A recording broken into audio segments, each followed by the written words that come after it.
Buenas noches y bienvenidos a la emisión dominical de Noticiero Guatevisión de este 22 de marzo. Un fin de semana con mucha información a nivel nacional e internacional y acá tenemos todo lo que usted necesita conocer, así que lo invito a que se quede con nosotros durante los próximos 60 minutos de información. Comenzamos con nuestros titulares.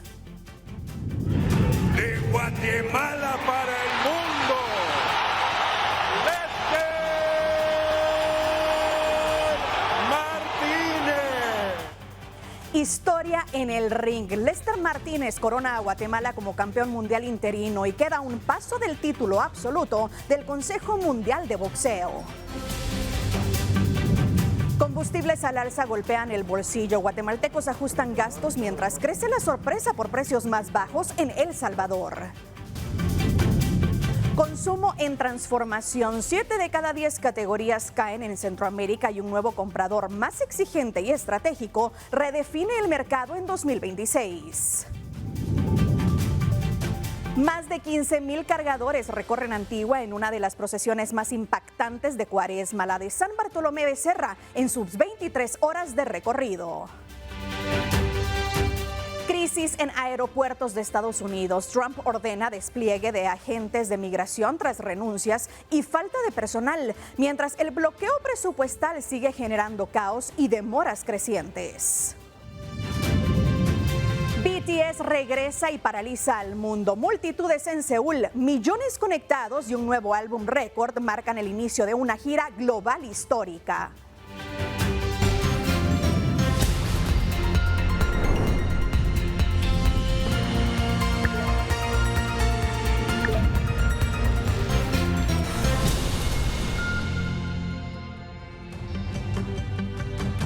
Qué gusto poder tener su compañía un domingo más en esta emisión. Soy Paula Osaeta y junto a Doris Parada en la interpretación de lengua de señas, estamos listas para iniciar este recorrido informativo por los temas más relevantes del fin de semana, así que comenzamos con las noticias. Y por supuesto que tenemos que iniciar con buenas noticias. Como ya sabemos, Lester Martínez y su historia en el boxeo mundial. El guatemalteco se coronó campeón interino supermediano del Consejo Mundial de Boxeo tras vencer por decisión unánime a Alim en California.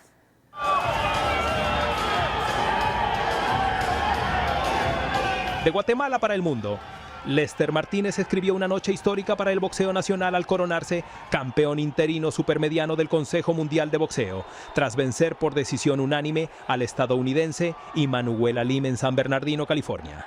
El petenero subió al ring del National Orange Show Event Center vestido de celeste, llevando los colores de Guatemala y con una certeza clara. Había llegado su momento.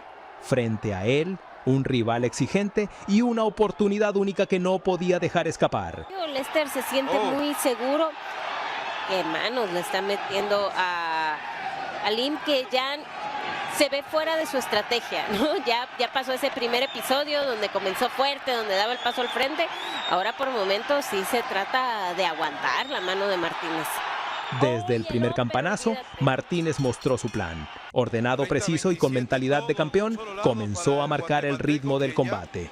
En los primeros 3 rounds, el guatemalteco tomó el control con combinaciones certeras y manejo inteligente de la distancia. Alim intentó responder, pero Lester ya había impuesto condiciones. Del cuarto al sexto asalto, la pelea se volvió más intensa. 1:40 entre Martínez y Alim. ¡Oh, qué derecha que pone a saltar al público con un bombazo! El estadounidense subió el ritmo y buscó acortar distancia, obligando a intercambios en el centro del ring. El desgaste comenzó a sentirse en ambos, pero Martínez respondió con carácter, conectando ganchos y dobles uppercuts que seguían sumando en las tarjetas. La presión aumentó del séptimo al noveno round. Alim apostó todo, lanzó combinaciones, buscó el knockout y trató de cambiar la historia de la pelea. Pero Lester resistió, absorbió el castigo y sobre todo nunca perdió la calma. Jab en 2 ocasiones, arriba y abajo para Alim. Y ahí estaba esa derecha otra vez y el doble jab bien conectado. En los momentos más complicados respondió con precisión y mantuvo el control. Y en los últimos 3 rounds la historia ya estaba escrita. Martínez administró su ventaja con inteligencia, siguió conectando golpes limpios y llegó al campanazo final con la certeza de que el cinturón era suyo. Los jueces no dudaron. 119 a 109 en las 3 tarjetas. Victoria unánime. Guatemala tenía nuevo campeón mundial interino supermediano. El campeón interino peso supermedio del CMB and now the WBC Interim Super Middleweight Champion. De Guatemala para el mundo, Lester Martínez. Felicidades, Guatemala. Tienen un campeón del mundo por primera vez en su historia y se llama Lester Martínez. El triunfo de Lester Martínez marca un hito para el boxeo centroamericano. Nunca antes un guatemalteco había alcanzado este nivel en la división supermediano del CMB y ahora queda a un paso del título absoluto. Esa corona la posee el mexicano Saúl El Canelo Álvarez. Y hoy, Guatemala empieza a soñar con ese combate, porque esta no fue solo una victoria. Fue la confirmación de que el talento, la disciplina y la fe pueden llevar a un joven petenero a lo más alto del boxeo mundial. El camino apenas comienza, pero Lester Martínez ya hizo historia. Hoy Lester Martínez se va a poner a Guatemala en el boxeo profesional con ese interinato supermediano del CMB. Papá, tu hijo es campeón del mundo. Qué bonito, qué bonito. Felicidades.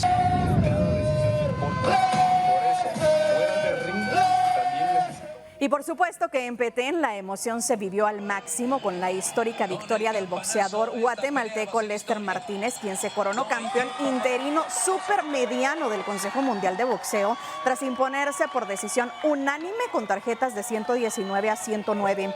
Familias, amigos y aficionados siguieron la pelea entre aplausos, gritos y celebraciones que se extendieron en calles y hogares, reflejando el orgullo de toda una región que vibró con cada golpe y que desde la distancia hizo suyo este triunfo histórico para Guatemala.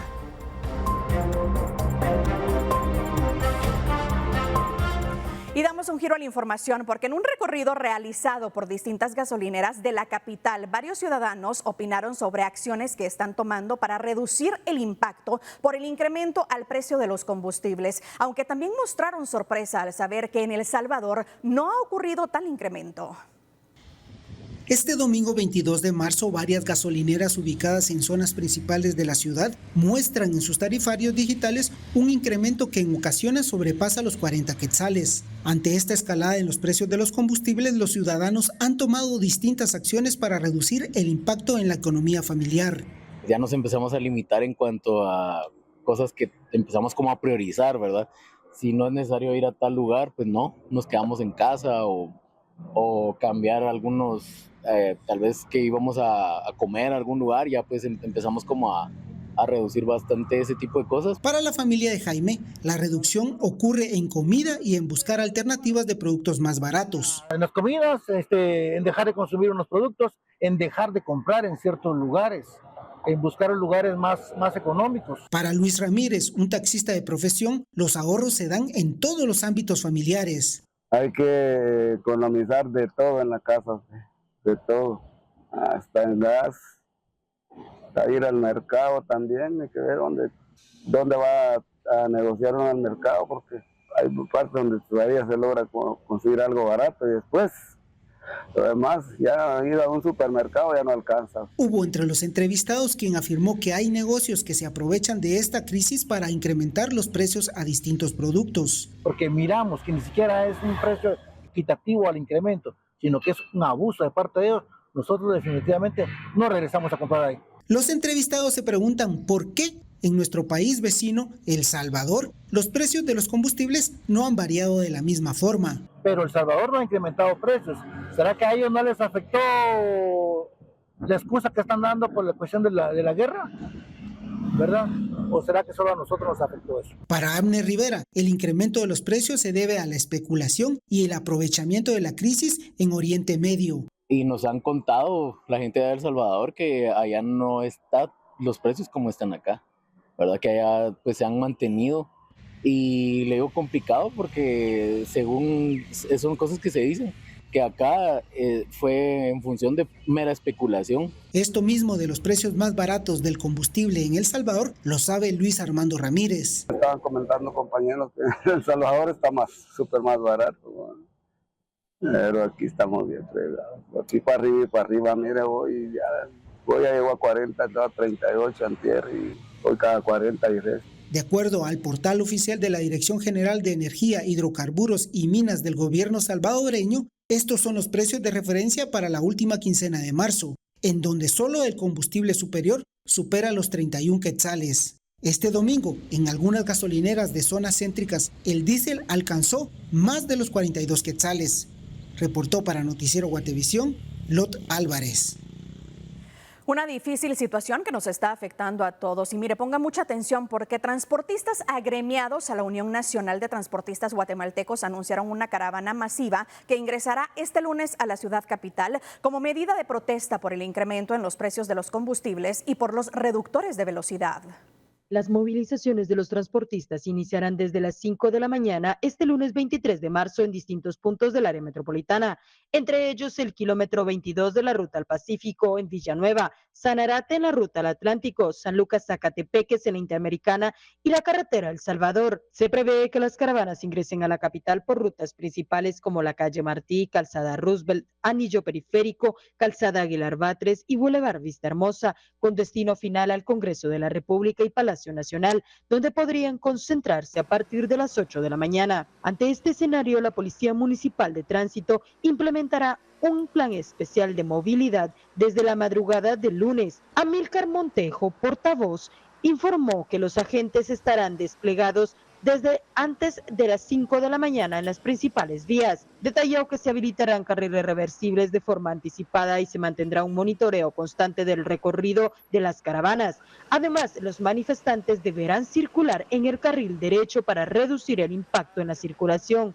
Las autoridades recomiendan a los conductores utilizar rutas alternas como la Avenida Elena, Centro Cívico, Boulevard La Asunción, así como tomar previsiones ante posibles congestionamientos. También se sugiere a padres de familia mantenerse atentos a las disposiciones de centros educativos ante eventuales cambios en las clases. La PMT advierte que podrían registrarse complicaciones en el tránsito durante gran parte del día.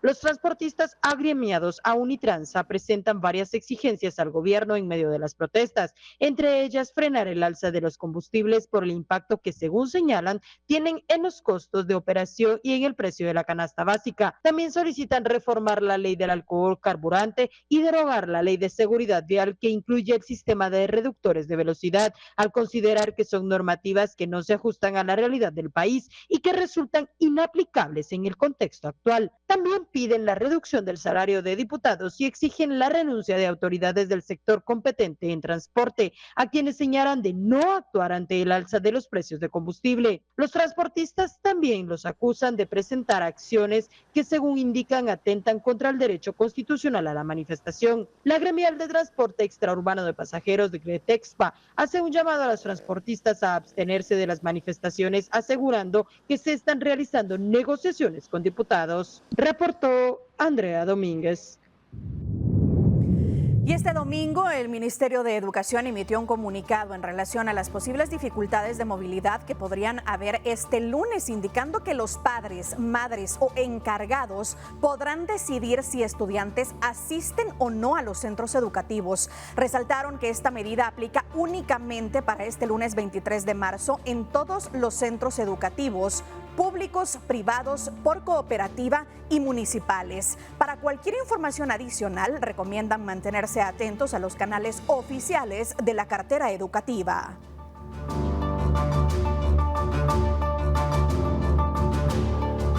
Y vamos a cambiar de tema para contarle que agentes de la División Especializada en Investigación Criminal capturaron en Villanueva a una mujer señalada de participar en los ataques armados contra agentes de la Policía Nacional Civil registrados el pasado 18 de enero, que dejaron 11 agentes fallecidos. La detenida fue identificada como Ruth, de 44 años, presunta integrante de la pandilla Barrio 18. La captura se realizó en la colonia El Mezquital, zona 12 de Villanueva, en cumplimiento de una orden judicial emitida el 20 de marzo.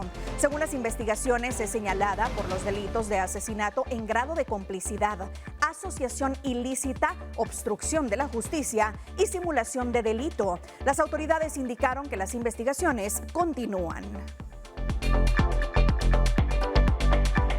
Y en la aldea El Quetzal, en el municipio de El Chalpetén, capturaron al extraditable número 19, identificado como Sergio Abisaí Chacón Aldana, de 41 años, alias Chejo. La detención se realizó a requerimiento de Estados Unidos por delitos relacionados con el narcotráfico.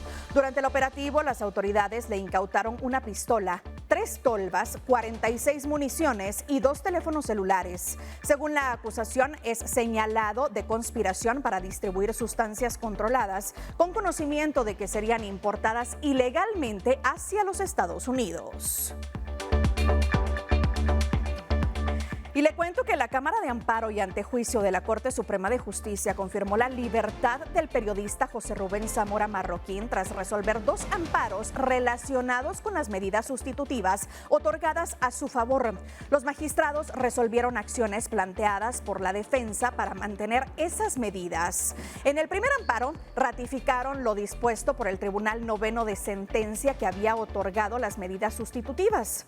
Con esta resolución, José Rubén Zamora mantiene su libertad mientras no exista una sentencia en su contra. Sin embargo, aún está pendiente que la Sala Tercera conozca una apelación relacionada con esas medidas. En febrero, el Ministerio Público apeló la resolución judicial que benefició a Zamora Marroquín con arresto domiciliario. Este recurso fue trasladado a la Sala Tercera de Apelaciones del ramo penal. Y mire, una cámara grabó el momento en que un tráiler cargado de caña volcó sobre un vehículo particular y una caseta en el kilómetro 126.5 de la CA2 en jurisdicción del municipio de Río Bravo, Suchitepeques. El video muestra el momento en que un bus de servicio extraurbano se detiene a cargar pasaje, lo que provocó que el piloto del tráiler perdiera el control del vehículo al evitar la colisión contra el bus. Debido a este accidente, 4 personas, entre ellas 3 menores, quedaron bajo varios quintales de caña. Personas que observaron el accidente iniciaron de forma inmediata a retirar la caña de azúcar para rescatar a las víctimas y facilitar el trabajo de los socorristas, además de brindar minutos esenciales a quienes se encontraban soportando el peso de la carga. Bomberos municipales de Santa Bárbara atendieron a María Capén, de 29 años, y a sus hijos Karen y Alejandro, menores de edad, quienes resultaron con golpes y crisis nerviosa. Fueron trasladados a la emergencia del hospital de Tiquizate, en Escuintla.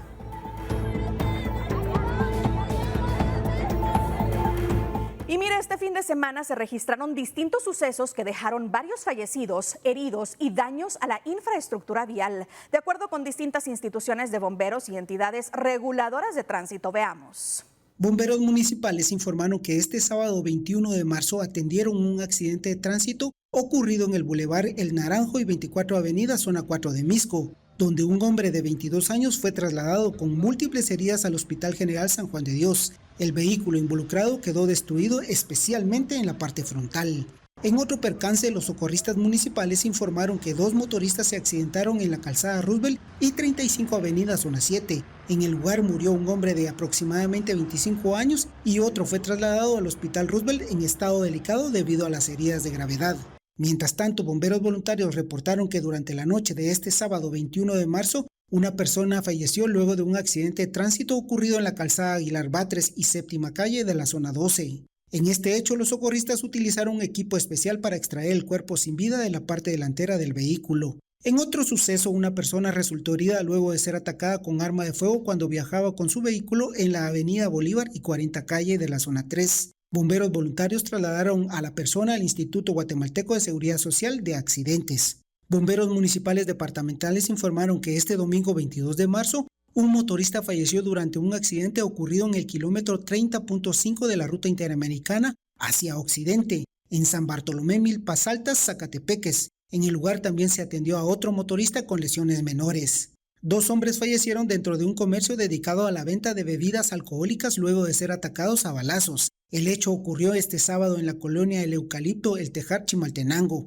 La edad de los fallecidos fue estimada entre los 25 y 30 años. La emergencia fue atendida por bomberos municipales departamentales. El conductor de un vehículo impactó contra el monumento a Miguel Ángel Asturias, ubicado en la avenida Reforma 14 Calle de la zona 10. De acuerdo con el vocero vial de la Municipalidad de Guatemala, Amílcar Montejo, la prueba de alcoholemia dio resultado positivo, por lo que el vehículo fue consignado. Reportó para Noticiero Guatevisión, Lot Álvarez. Gracias por continuar con nosotros. Quiero contarle que el Partido Azul realizó su Asamblea Nacional con la proclamación de sus secretarios y la incorporación de nuevas figuras, entre ellas varios rostros ya conocidos en la política nacional. El Partido Azul realizó este domingo 22 de marzo su Asamblea Nacional en un hotel de la Zona 10 capitalina como parte de sus actividades de organización de cara al proceso electoral 2027. Durante la actividad de la agrupación presentó al economista Giovanni Reyes, quien fue designado como Secretario Nacional de Desarrollo Económico y Social a petición del Comité de Juventud.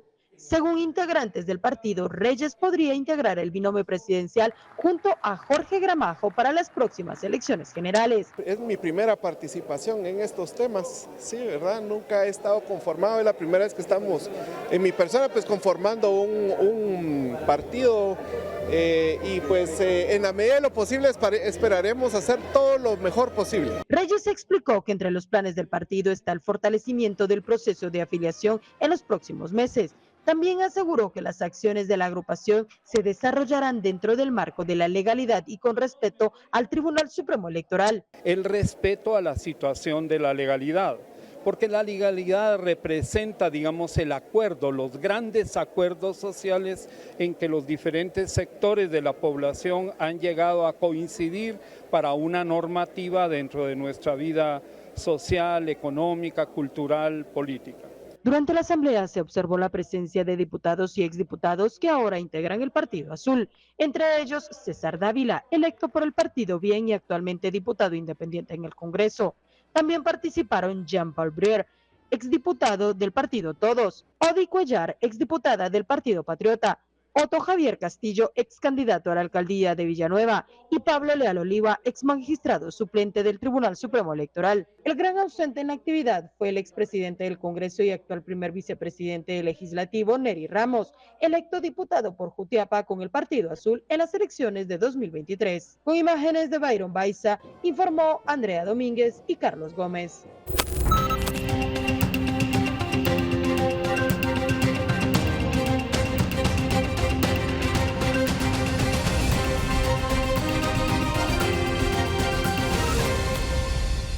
Centroamérica enfrenta un giro en el consumo. 7 de cada 10 categorías caen mientras los compradores reducen gastos y priorizan bienestar y valor real. Las marcas ahora enfrentan un consumidor más exigente, estratégico y menos fiel que está redefiniendo por completo la forma de comprar en el 2026.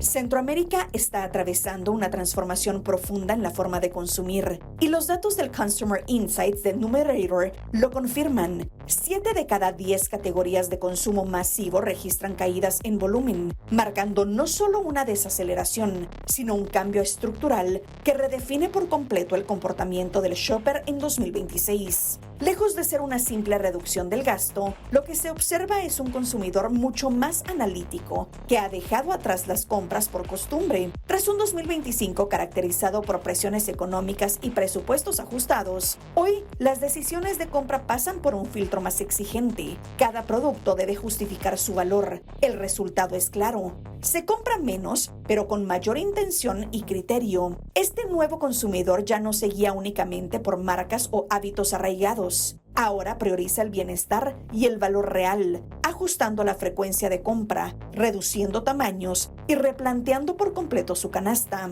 En este contexto, lo esencial ya no es lo tradicional, sino lo que aporta directamente al bienestar físico o emocional. Esa transformación se refleja en la composición de la canasta básica, mientras categorías como cuidado personal, cuidado del hogar y alimentos para mascotas ganan terreno, otras históricamente consideradas esenciales comienzan a retroceder en la mayoría de países. Productos como el azúcar, arroz, gaseosas o pastas pierden relevancia frente a nuevas prioridades del consumidor. Uno de los cambios más significativos es la caída en el consumo de azúcar, impulsado por una mayor conciencia sobre temas como el estrés, el peso y enfermedades como la diabetes. Este fenómeno evidencia un giro cultural en la región, donde la salud y el autocuidado toman protagonismo en las decisiones diarias. Las generaciones más jóvenes están liderando esta transformación. Millennials y Generación Z, que ya representan más del 60% de los hogares compradores,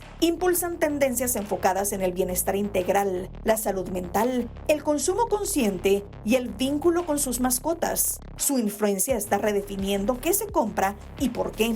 Al mismo tiempo, el mercado se vuelve cada vez más polarizado. Los niveles socioeconómicos altos continúan apostando por productos de mayor valor y desempeño, mientras que los sectores de menores ingresos priorizan el volumen, el ahorro y las marcas económicas. En medio de este escenario, la clase media adopta un comportamiento estratégico, combinando productos premium, económicos y marcas privadas para optimizar cada gasto. El cambio también alcanza a los canales de compra. Los supermercados, hipermercados y tiendas de conveniencia ganan terreno, mientras que los canales tradicionales pierden preferencia debido a percepciones de precios más altos y menor variedad.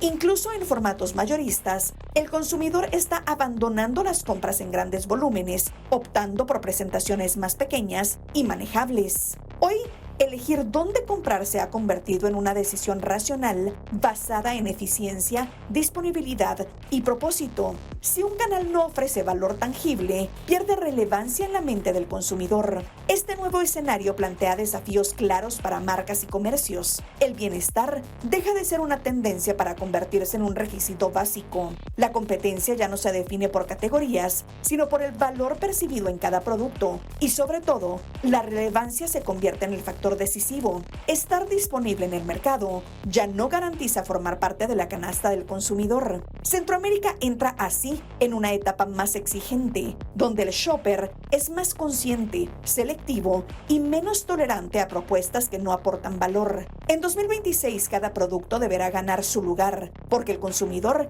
ya no compra por inercia, compra por intención. Y vamos a continuar con más información, porque esta semana el Congreso juramentó a los magistrados del Tribunal Supremo Electoral para el periodo 2026-2032. Además, la CDAG firmó un convenio con PNUD para remodelar el estadio Doroteo Guamuch Flores en medio de críticas por el abandono de una obra en dicho estadio. Y en el Congreso avanzó una iniciativa de ley que plantea una reducción significativa al impuesto único sobre inmuebles. Esto y más lo revisamos en la semana en detalle.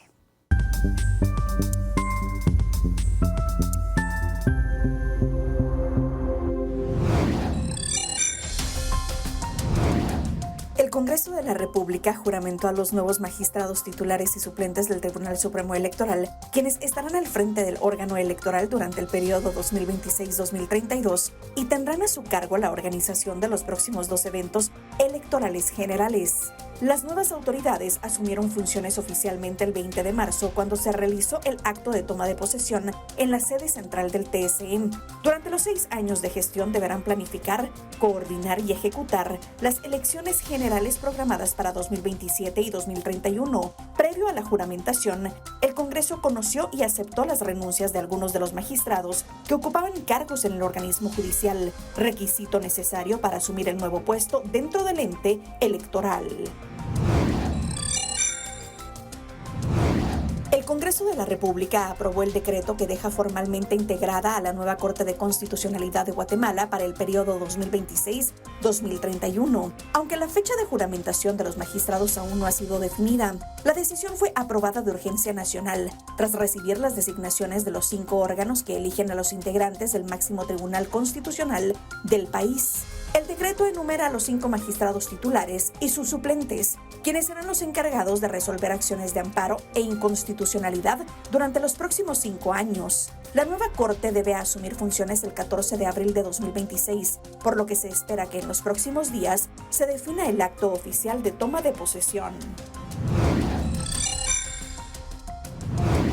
La Confederación Deportiva Autónoma de Guatemala anunció un convenio con el Programa de las Naciones Unidas para el Desarrollo para reactivar la modernización del Estadio Nacional Doroteo Guamuch Flores, en medio de cuestionamientos por un proyecto anterior inconcluso de más de 32 millones de quetzales. El nuevo plan contempla renovar pista, gramilla híbrida, iluminación y butacas, además de adquirir equipo especializado, bajo un modelo que promete transparencia y sostenibilidad. Las obras iniciarían en el segundo trimestre trimestre de 2026 y se extenderían hasta finales de 2027.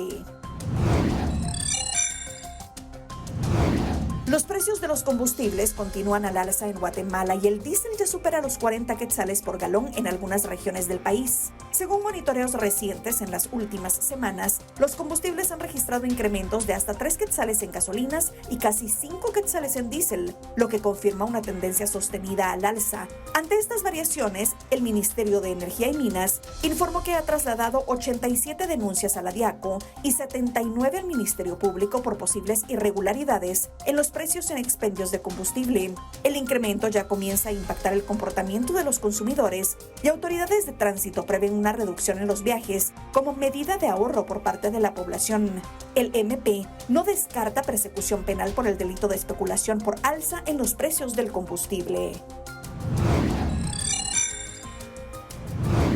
Con respaldo unánime, la Comisión de Previsión Social del Congreso avanzó en una iniciativa de ley que plantea una reducción significativa al impuesto único sobre inmuebles, así como exoneraciones dirigidas a sectores específicos de la población. El dictamen favorable fue firmado por los 21 integrantes de la comisión, lo que refleja un consenso entre distintas bancadas para impulsar una reforma que, según los diputados, responde al descontento ciudadano por la carga tributaria y la falta de servicios municipales percibidos. Según los parlamentarios, la exención aplicaría también para quienes hayan tributado por más de 20 años consecutivos. Se estima una posible reducción inicial en la recaudación de hasta un 20%. La iniciativa aún deberá ser conocida y discutida en el Pleno del Congreso, donde podría recibir modificaciones antes de su eventual aprobación.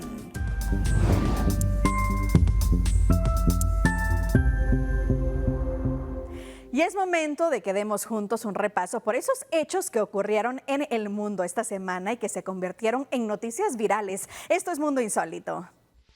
Una tragedia conmocionada. 10 personas muertas y 40 highway y terminó volcado entre los árboles.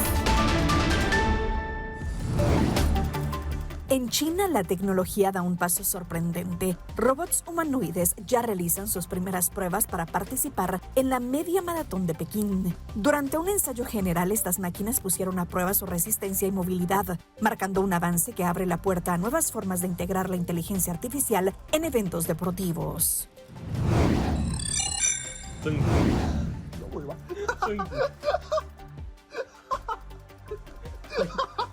Un curioso momento se ha vuelto viral en redes sociales. Un pequeño perro se sostiene sobre sus patas traseras mientras apoya las delanteras en una pared, moviéndose de un lado a otro como si estuviera bailando o intentando alcanzar su propia cola. La escena captada en el interior de una vivienda muestra al animal inquieto y juguetón, generando ternura y risas por su peculiar comportamiento que rápidamente ha llamado la atención de miles de usuarios en Internet.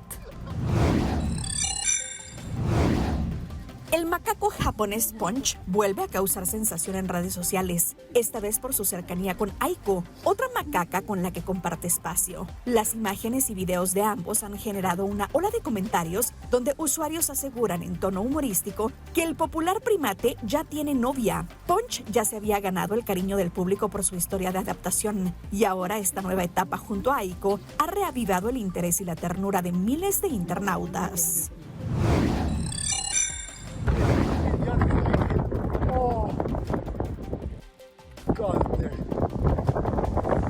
Una tragedia sacudió a Suiza luego de que una góndola de teleférico se precipitara por una montaña, dejando como saldo la muerte de una mujer de 61 años, según informaron autoridades policiales. El accidente generó una inmediata movilización de equipos de emergencia en la zona, mientras se investigan las causas de este hecho, que vuelve a poner bajo la lupa la seguridad en este tipo de transporte turístico en regiones alpinas. Una tragedia conmocionada. Personas muertas y 40 highway y terminó volcado entre los árboles. Ya estamos de regreso para contarle que más de 15,000 devotos cargadores llevaron en hombros el cortejo procesional de Jesús Nazareno de la Caída del Templo de San Bartolomé Becerra en Antigua Guatemala.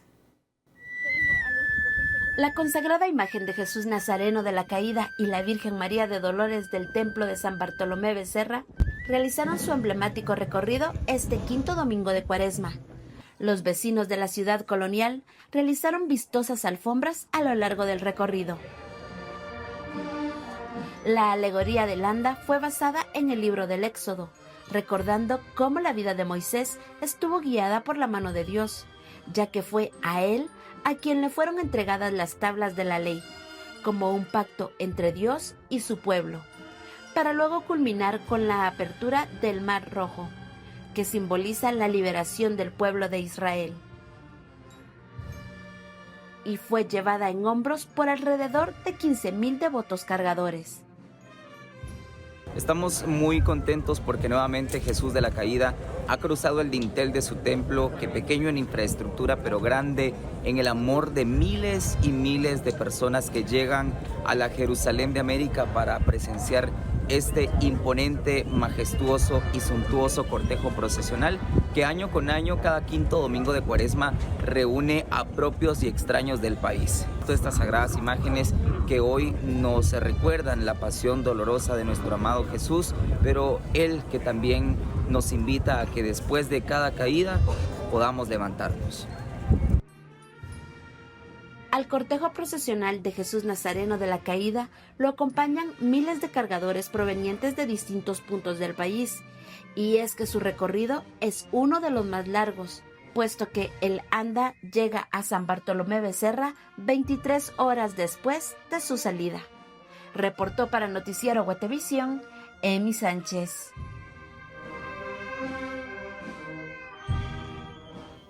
Y un Vía Crucis emotivo recuerda la pasión y muerte de Jesús y reflexiona sobre la muerte del próximo beato guatemalteco Fray Augusto Rafael Ramírez Monasterio. Un grupo de familiares, religiosos y personas que recuerdan o se han identificado con la historia de Fray Augusto Rafael Ramírez Monasterio se reunieron este sábado en la Avenida Elena para llevar a cabo un Vía Crucis. Nosotros tenemos 25 años de estar luchando por este proceso con ayuda de los distintos padres provinciales que han pasado en la provincia, pero inició formalmente con la presencia del padre Ernesto Palma, porque hay una situación, el padre pertenecía a la provincia de Cartagena y entonces aquí no había nada de él. Nuestro compromiso como familia fue ir a traer todo lo de España para traerlo acá. Eso es lo que nos une más a esta causa. La actividad religiosa fue celebrada en el mismo lugar donde el fraile fue asesinado. Es significativo para la familia franciscana el hecho de que prontamente sea beatificado, ¿verdad? Es reconocer que su vida, su testimonio, sus valores franciscanos han sido un signo vivo dentro de la iglesia en Guatemala. El Papa León XIV firmó en enero el decreto que reconoce el martirio del fraile franciscano, asesinado según este documento por odio a la fe en 1983. Esta decisión papal despeja el camino para su beatificación, ya que, al ser reconocido como mártir, no es necesaria la acreditación de un milagro. Con información de Ingrid Reyes, reportó para Noticiero Guatevisión, Lot Álvarez. Y en conmemoración a los 400 años del nacimiento del santo hermano Pedro de San José de Betancourt, fue abierta su tumba. Los peregrinos asistieron desde distintas partes del país para venerar sus restos. La tumba no se abrirá de nuevo hasta en 100 años. El Templo de San Francisco el Grande, reconocido como uno de los principales centros de peregrinación del país, guarda en su interior los restos del santo hermano Pedro de San José de Betancourt. En el marco del cierre del año jubilar y al cumplirse 400 años de su nacimiento, su tumba fue abierta desde el 19 al 21 de marzo, ocasión que permitió a miles de peregrinos acercarse para venerar sus reliquias. Desde las 5 de la mañana no ha parado la fila de estar ingresando.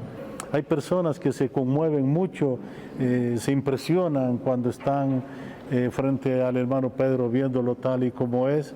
Estas impresiones mueven mucho los sentimientos, la vida, el cariño, el amor, y a saber cuántos milagros ha hecho el hermano Pedro en sus vidas, o también vienen a pedir su intercesión. Aunque han transcurrido siglos desde su nacimiento, el hermano Pedro continúa siendo un legado espiritual y social, recordado por su entrega a los más necesitados. Este acontecimiento no solo congregó a fieles de distintas regiones, sino que reafirmó la vigencia de la obra del hermano Pedro, cuya vida sigue siendo fuente de inspiración y esperanza para generaciones enteras. Reportó para Noticiero Guatevisión, Emi Sánchez.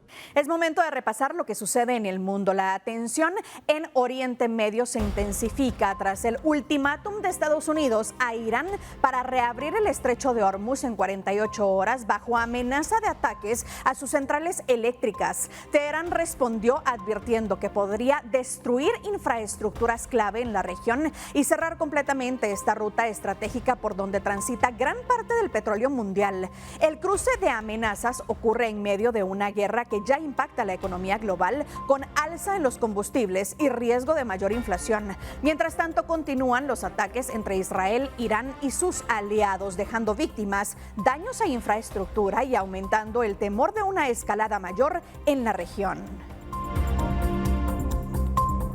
Y Cuba quedó sumida en la oscuridad por segunda vez en menos de una semana. El Ministerio de Energía señaló que se produjo una desconexión total del sistema eléctrico nacional debido a la salida de una unidad de la termoeléctrica de Nuevitas en el centro del territorio, lo que causó un efecto en cascada en las máquinas que estaban en línea. Se trata del séptimo corte general desde finales de 2024 en la isla, cuya economía se encuentra casi paralizada desde que Estados Unidos cortara los envíos de petróleo desde Venezuela, su principal proveedor, y amenazara con sanciones a otros países que le vendan combustible. La generación de electricidad del país está sostenida por una red de 8 termoeléctricas envejecidas, algunas de más de 40 años. Y agentes de migración serán desplegados en aeropuertos de Estados Unidos desde este lunes como medida extraordinaria ante la creciente congestión en las terminales provocada por un bloqueo presupuestal que ha retrasado pagos a personal de seguridad.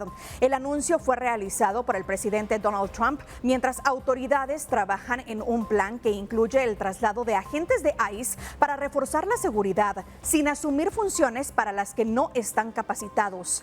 La crisis se arrastra desde el 14 de febrero, cuando quedaron congelados los fondos del Departamento de Seguridad Interior por una disputa en el Congreso. Desde entonces, más de 300 empleados han renunciado y las ausencias se han duplicado, lo que ha impactado la operación en aeropuertos. Autoridades advierten que la situación podría empeorar mientras continúan las diferencias políticas sobre las acciones de ICE contra migrantes.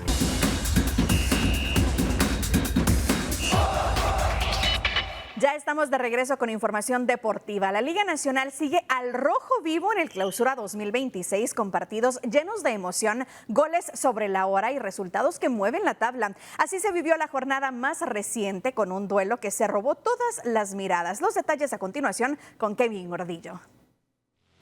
La jornada 15 dejó emociones, goles y resultados claves en la Liga Nacional de Guatemala. En Guastatoya, el encuentro frente a Municipal terminó igualado 1-1 con un cierre dramático. Joman Baltasar al 84 anotó, pero Emmanuel Llori apareció al 96 para rescatar un punto.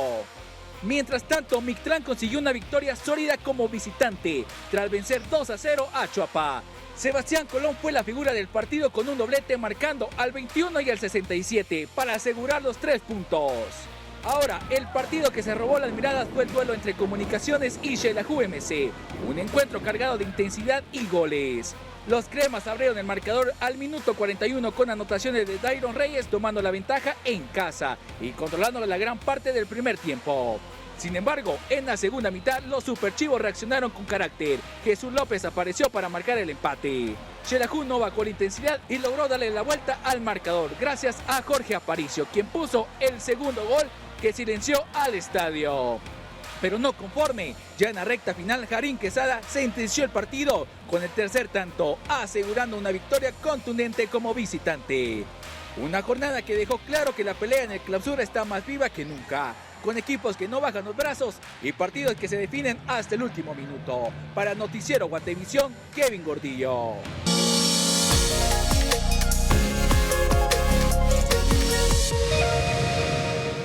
Gracias por continuar en la emisión dominical de Noticiero Guatevisión. Quiero contarle que 3 guatemaltecos, entre ellos 2 quetzaltecos, presentarán su obra en la Trienal de la Acuarela que se llevará a cabo en Japón en mayo. En este evento participarán 52 países seleccionados.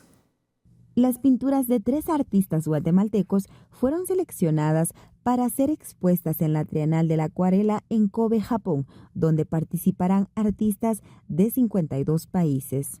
Guatemala participará por medio de los artistas Paulino Pichillá de la capital y 2 quetzaltecos, los pintores Haroldo Coyoy y Josué Hernández, quienes representarán al país en este evento de talla mundial que se desarrollará del 11 de mayo al 8 de junio. Muy orgullosos, muy a la expectativa, porque creemos que el talento de nosotros realmente es completamente distinto a lo que realmente todo se ve en otros lugares, pues, ¿verdad? Llevamos un sello muy auténtico en Quetzaltenango. El occidente, como ustedes lo sabrán, siempre tiene algo distinto a todo el resto de Guatemala, ¿verdad? Y realmente es lo que nos hace diferentes y creemos en nuestro trabajo y esperamos traer algún premio, un buen resultado de esta trienal para Guatemala. Coyoy resalta su alegría por esta selección y habla que su obra es un paisaje de San Marcos que lo elaboró hace un año mientras impartía clases a niños en ese departamento. Yo presentaré esta acuarela